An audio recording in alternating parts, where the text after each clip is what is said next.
Esta noche, en Enlace México, la Corte Internacional de Justicia anuncia que el próximo 23 de mayo emitirá las resoluciones sobre las medidas provisionales solicitadas por México contra Ecuador. Israel asegura ante la Corte Internacional de Justicia que hay una guerra trágica en curso, no un genocidio, y acusa a Sudáfrica de querer obtener ventaja militar para Hamás. Y científicos desarrollan una tecnología almacenada en la nube para monitorear futuras actividades volcánicas y mejorar la prevención. Todo esto y mucho más aquí en Enlace México.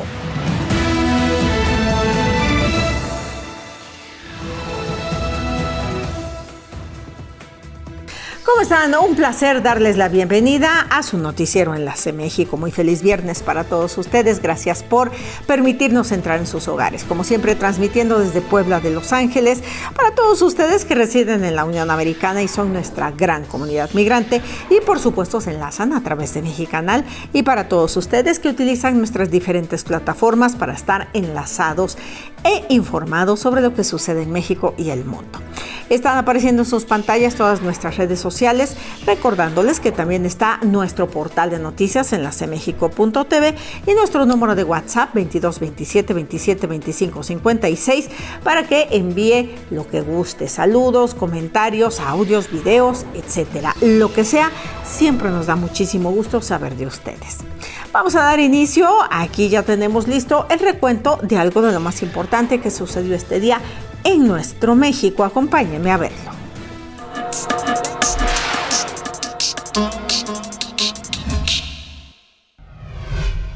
La Corte Internacional de Justicia con sede en La Haya anunció este viernes que el próximo 23 de mayo a las 15 horas local emitirá la resolución sobre las medidas provisionales solicitadas por México en contra de Ecuador en la denuncia presentada por el asalto a la embajada mexicana en Quito en abril pasado, donde se detuvo al ex vicepresidente Jorge Glass, quien se encontraba refugiado en ese lugar y había recibido asilo diplomático. La resolución, que será leída por el juez Nawab Salim, presidente de la Corte, será emitida luego de que se llevaran a cabo audiencias públicas el 30 de abril y el 1 de mayo, donde ambos países presentaron sus alegatos. De momento solo se dará a conocer la decisión sobre las medidas provisionales contenidas en la demanda de México y no la sentencia definitiva del caso.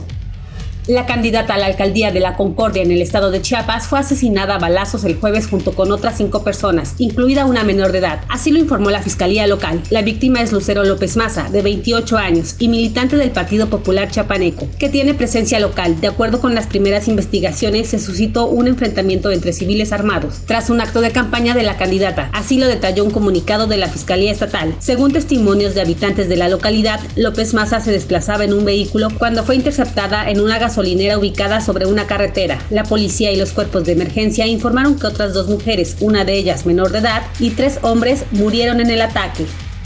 Hasta 250,000 menores de edad están en riesgo de que el crimen organizado los reclute, por lo que urgen políticas públicas para evitarlo, expusieron organizaciones civiles. México tiene un grave problema hoy en 2024. Miles de niños y niñas están cambiando sus mochilas por armas, por dinero ilícito, y eso no podemos dejarlo pasar, señaló en una conferencia de prensa Mercedes Castañeda Gómez Montt, directora general de la organización Reinserta, que se especializa en esta problemática. En el estudio Niñas, Niños y Adolescentes en contacto con el sistema de justicia penal en México, se detalla que ahora la edad promedio en la que comienzan a reclutar estas bandas criminales está entre los 9 y 11 años. Además, están involucrados en al menos 22 delitos como el halconeo o vigilancia de las bandas, transportes de sustancias, secuestros, sicariato y desapariciones.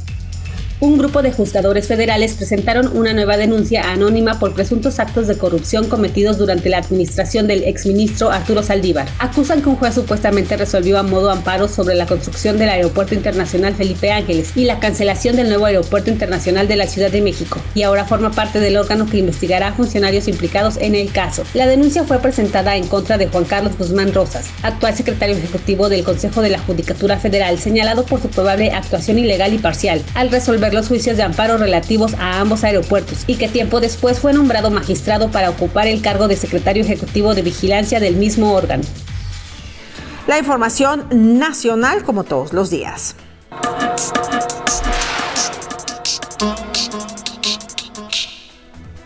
A continuación nos vamos a enlazar hasta la ciudad de Washington, D.C. Desde allá, nuestra asociada La Voz de América nos informa. Tormentas eléctricas azotaron el sureste de Texas por segunda vez este mes, matando al menos a 4 personas, rompiendo además ventanas en edificios altos, derribando árboles y dejando sin electricidad a más de 900,000 hogares y negocios en toda el área de Houston. Las autoridades instaron a los residentes a mantenerse alejados de las carreteras después de las tormentas del jueves, ya que muchas estaban intransitables y los semáforos estaban sin funcionamiento. El sistema de tormentas avanzó rápidamente, pero las alertas y advertencias de inundaciones permanecen hasta este viernes para el área de Houston y áreas del este. El alcalde de Houston, John Whitmire, dijo que 4 personas murieron durante el mal tiempo. Al menos 2 de las muertes fueron causadas por la caída de árboles y otra ocurrió cuando una grúa volcó con fuertes vientos, pues así lo dijeron las autoridades. Las calles de Houston se inundaron y árboles y líneas eléctricas cayeron en toda la región. Whitmire señaló que las velocidades del viento alcanzaron los 160 kilómetros por hora. Además, dijo que las poderosas ráfagas recordaban al huracán Ike de 2008 que azotó la ciudad. Las feroces tormentas también llegaron al vecino estado de Luisiana y dejaron sin electricidad a más de 215,000 clientes. Les informó Sofía Pisani de La Voz de América. Muchísimas gracias a La Voz de América. Saludos cordiales hasta Washington para todos los colegas que hacen posible toda esta información. Nos enlazamos con todos ustedes la próxima semana. Y nos vamos a ir a la pausa, pero veamos la cotización del peso frente al dólar. El día de hoy el dólar se cotizó a la compra en 16 pesos con 13 centavos y a la venta en 17 pesos. Así quedó nuestra moneda al cierre de la jornada financiera de este día. Muchísimas gracias a Javier Santillán, Gustavo Rodríguez y Claudia Arenas. Gracias por sus comentarios, gracias por supuesto por darle like, por compartir, por participar en nuestro canal de YouTube. Vamos a la pausa, volvemos. Al volver, los arrestos en la frontera entre Estados Unidos y México han caído un 6% en el mes de abril. Además, científicos en Alaska trabajan en una nueva tecnología para mejorar la prevención ante una erupción volcánica.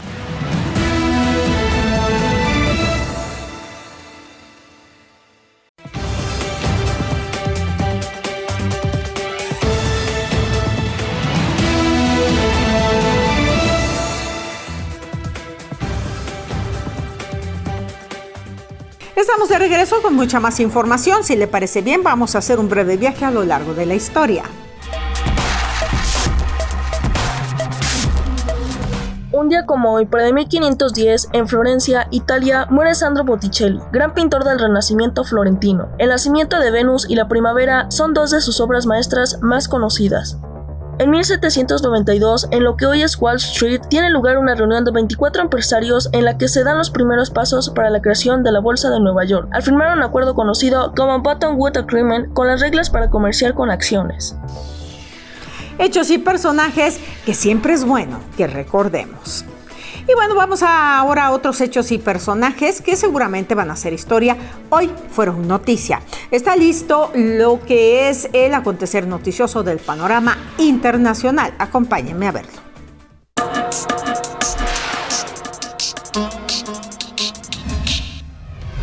El gobierno israelí aseguró este viernes ante la Corte Internacional de Justicia que hay una guerra trágica en curso, pero no un genocidio en Gaza, y acusó a Sudáfrica de tener un claro motivo interior al pedir un alto el fuego en la franja porque busca, dijo Israel, obtener ventaja militar para su aliado Hamas, al que no desea ver derrotado. En una intervención ante la Corte, el agente de Israel, Gilad Noam, señaló que Sudáfrica recibió hace 6 días en Johannesburgo a una delegación del grupo palestino para continuar su campaña contra Israel, y no utilizó la reunión para instar a Hamas a liberar a los rehenes, dejar de atacar a civiles israelíes, cesar el uso de escudos humanos y dejar de operar desde cerca de hospitales, instalaciones de la ONU y otros sitios protegidos.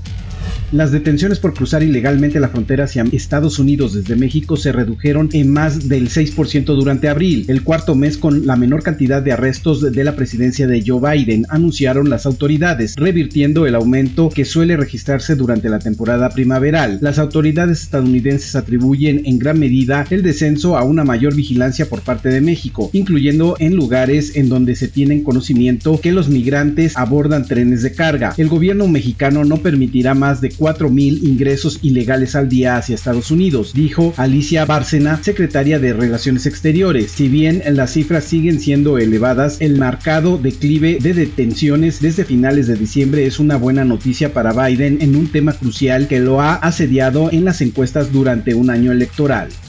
El ejército israelí declaró el viernes haber encontrado los cuerpos de 3 rehenes en la Franja de Gaza y agregó que estos habían sido asesinados por sus captores. Anoche, las fuerzas de defensa de Israel rescataron los cuerpos de nuestros rehenes Shani Louk, Amit Bushkila e Itzhak Heller-Enter, que fueron tomados como rehenes durante la masacre de Hamas del 7 de octubre y asesinados, dijo el portavoz militar Daniel Hagari en un discurso televisado. Estaban celebrando la vida en el Festival de Música Nova y fueron asesinados por Hamas, afirmó. Los cadáveres fueron trasladados con expertos médicos para su examen forense. A continuación, se le informó a las familias. Este viernes comenzó la sexta etapa del proceso de vertido al Océano Pacífico de agua radiactiva tratada procedente de la averiada central nuclear de Fukushima, informó el operador de la planta Tokyo Electric Power Company, citado por la agencia Kyodo. Se prevé que 7,800 toneladas de agua almacenadas en tanques en la planta se disminuyan con agua del mar antes de ser liberadas. El proceso de vertido terminará el 4 de junio. La descarga de agua tratada inició el 24 de agosto del año pasado y desde entonces se han vertido 39,000 toneladas en 5 etapas. En total se liberarán 54,600 toneladas de agua en 7 etapas en este año fiscal. Algo de lo más destacado que sucedió hoy en día en el mundo. Y bueno, vamos a pasar a otros temas. Mire, este es un tema de nuevas tecnologías que de alguna manera vemos una gran aplicación. Le comento. Científicos en Alaska desarrollaron una tecnología muy importante que es para monitorear nada más ni nada menos posibles futuras erupciones volcánicas. Veamos este reportaje. Porfirio Ramírez Mendoza, LLC, presenta. El estudio de los volcanes tiene un nuevo aliado. Científicos en Alaska desarrollan una tecnología novedosa para predecir cuándo ocurriría una nueva erupción usando tecnologías que analizan rápidamente grandes cantidades de datos. Y en un par de días pudimos hacer un análisis de casi 8 años de datos que antes habrían llevado semanas o meses. Pero, ¿cómo funciona esto? Bueno, la mayoría de las observaciones de volcanes utilizan satélites para medir el movimiento del suelo alrededor de los volcanes. Luego, esos datos se transfieren a servidores locales para ser analizados. Y aquí es donde viene la piedra de tranca. Son archivos muy grandes que pueden tardar mucho en descargarse. El nuevo sistema permite a los científicos almacenar y analizar los datos en la nube, lo que ahorra tiempo y proporciona actualizaciones más rápidas, eficaces y seguras. Algo que en Alaska resulta muy prometedor. Creo que en muchos sentidos casi siempre estamos a la vanguardia de esta tecnología. Tenemos muchos volcanes activos que entran en erupción con bastante frecuencia y que tenemos que monitorear. Y personas de todo el mundo vendrán a Alaska para estudiar volcanes porque los hay. Esto nos lleva hacia esta visión de una especie de observatorio virtual global internacional que es capaz de proporcionar datos y analizar resultados de forma automatizada y en tiempo real. Y eso realmente cambiará las reglas del juego. Un beneficio que ya se está viendo en el monitoreo de los movimientos del Mount Edgecombe, donde se han instalado nuevos instrumentos sísmicos para controlar mejor su actividad y así evitar sorpresas inesperadas. Catherine Rivera, Voz de América. Porfirio Ramírez Mendoza, LLC, presentó. Porfirio Ramírez Mendoza, Foreign Legal Advisors, LLC. Todo lo legal en México, Porfirio te lo resuelve. Ante cualquier situación legal, recuerda que no estás solo.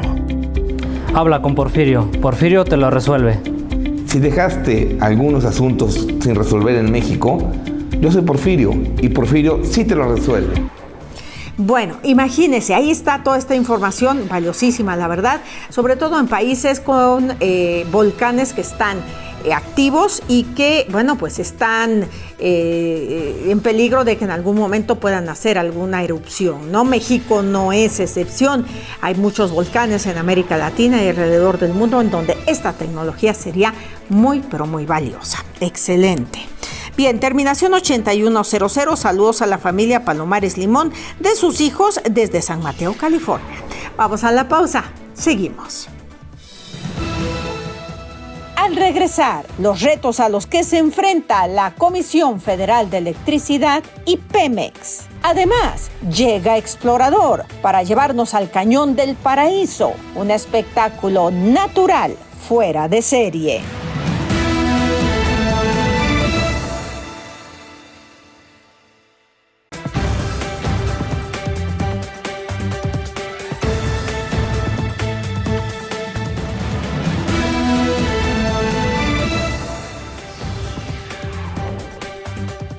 Estamos de vuelta y estamos listos para ver cómo nos trata el clima el día de mañana sábado.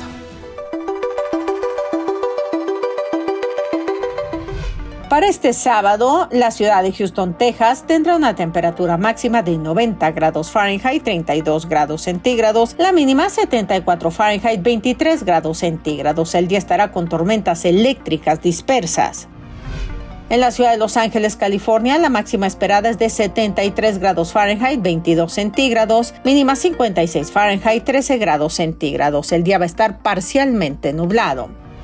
En Nueva York se esperan 63 grados Fahrenheit, 17 centígrados como máxima, mínima 50 Fahrenheit, 10 grados centígrados. El día va a estar parcialmente nublado. En la ciudad de Puebla tendremos 21 grados centígrados, 88 grados Fahrenheit como máxima, mínima 16 centígrados, 61 Fahrenheit. Vamos a tener un día con tormentas eléctricas durante la tarde. El pronóstico meteorológico deseándole un excelente fin de semana. Como todos los viernes, nos vamos a enlazar ahora con el analista político Francisco Fraile, quien llega con su sesión bien y de buenas. Veamos sobre qué tema nos va a conversar. Adelante. ¿Qué emoción debe de haberle causado al pueblo de México aquel 18 de marzo de 1938, en el que el presidente de la República en aquel momento, don Lázaro Cárdenas, decide la expropiación petrolera? Otro momento importante fue cuando Adolfo López Mateos decide que la Comisión Federal de Electricidad sea propiedad de la nación. En los dos casos, tanto la generación de la energía, en el caso de Pemex Petróleo, y en el caso de la Comisión Federal de Electricidad, genera al final de cuentas dos instituciones muy fuertes en el país.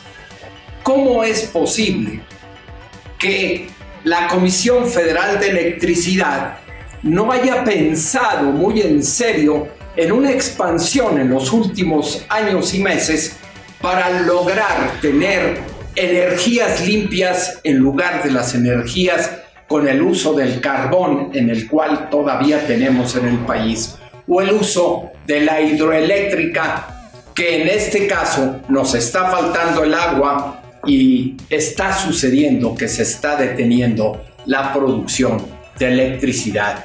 ¿Y qué decir de Pemex? Pemex, en cuanto a la explotación, el sacar los recursos de la tierra, hemos sido eficientes y eficaces. No así en la transformación de este petróleo en gasolina, porque nuestro petróleo tiene una característica de que es más pesado que los otros petróleos que se extraen en el mundo.